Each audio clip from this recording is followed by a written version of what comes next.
টানা বৃষ্টিপাত ও ভারতের উজানের পানির কারণে দেশের ৯টি জেলা ভয়াবহ বন্যার কবলে পড়েছে। সময় যতই গড়াচ্ছে ততই বন্যা কবলিত মানুষের দুর্দশার চিত্র সামনে এসেছে। এমনই একটি ছবি নেটিজেনদের মানে নাড়া দিয়েছে। বুধবার ২১ আগস্ট বন্যার পরিস্থিতির ভয়াবহতা প্রকাশে একটি শিশুর ছবি সামাজিক যোগাযোগ মাধ্যমে ভাইরাল হয়েছে। দায়িত্বশীল ব্যক্তিরাও ওই ছবি শেয়ার করে বিভিন্ন বার্তা দিচ্ছেন। ছবিটি নিয়ে মতামত দিয়েছেন আন্তর্জাতিক বার্তা সংস্থা এএফপির বাংলাদেশের ফ্যাক্ট চেক বিষয়ক সম্পাদক কদরুদ্দিন শিশির। তিনি তার ফেসবুকে ছবিটি সম্পর্কে যা জানিয়েছেন তা হুবহু নিচে দেওয়া হলো। ছবিটি নিয়ে অনেকে জানতে চেয়েছেন সত্যিকারের ছবি নাকি এআই জেনারেটেড। আজকে আমরা ছবিটি সত্য নাকি মিথ্যা সে বিষয়ে আলোচনা করব। যারা আমার চ্যানেলটিতে নতুন আছেন তারা চ্যানেলটি সাবস্ক্রাইব করে পাশে থাকবেন। প্রথমত, কোনো ইমেজ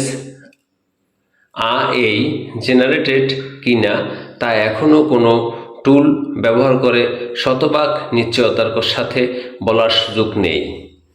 টুলগুলোর দেয়া ফলাফল করবোরেটিং এভিডেন্স হিসেবে রাখা যায় শুধু। তিনি বলেছেন, আমি 3টি এআই ডিটেক্টর টুলে ছবিটি ট্রাই করে 3 ধরনের ফলাফল পেয়েছি। একটিতে দেখিয়েছি ছবিটি 91% এআই জেনারেটেড, অন্যটিতে 40% এবং একটিতে দেখাচ্ছে লাইকলি হিউম্যান মেড। ছবিটির অরিজিনাল ভার্সন পেলে হয়তো এই ভিন্নতার ফলাফল হতো না।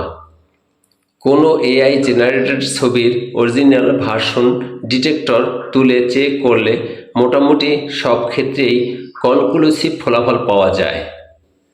কোনো ছবি একাধিক টুলের প্রতিটিতে 70% বেশি আইএই জেনারেটেড দেখালে আমরা সেটাকে কনক্লুসিভ ফলাফল হিসেবে গ্রহণ করে থাকি।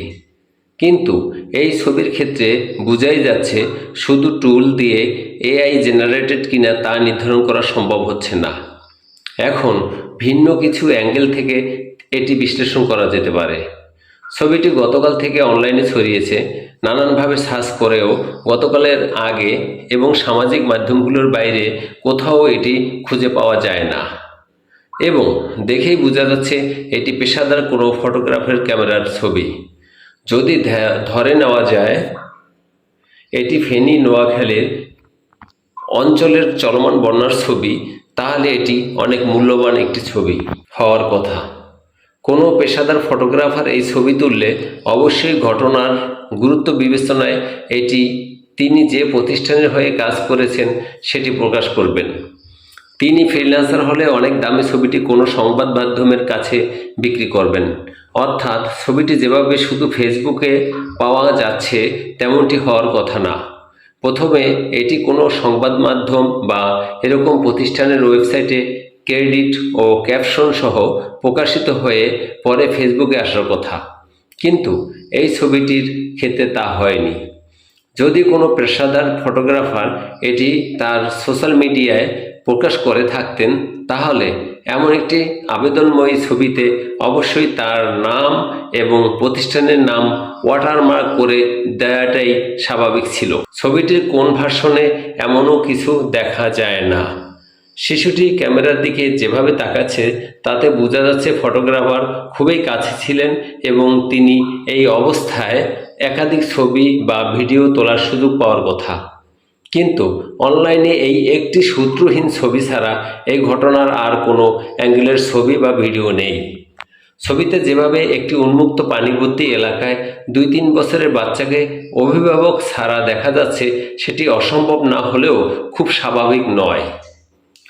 বাচ্চাটির ঠোঁটের গঠনও কিছুটা অস্বাভাবিক।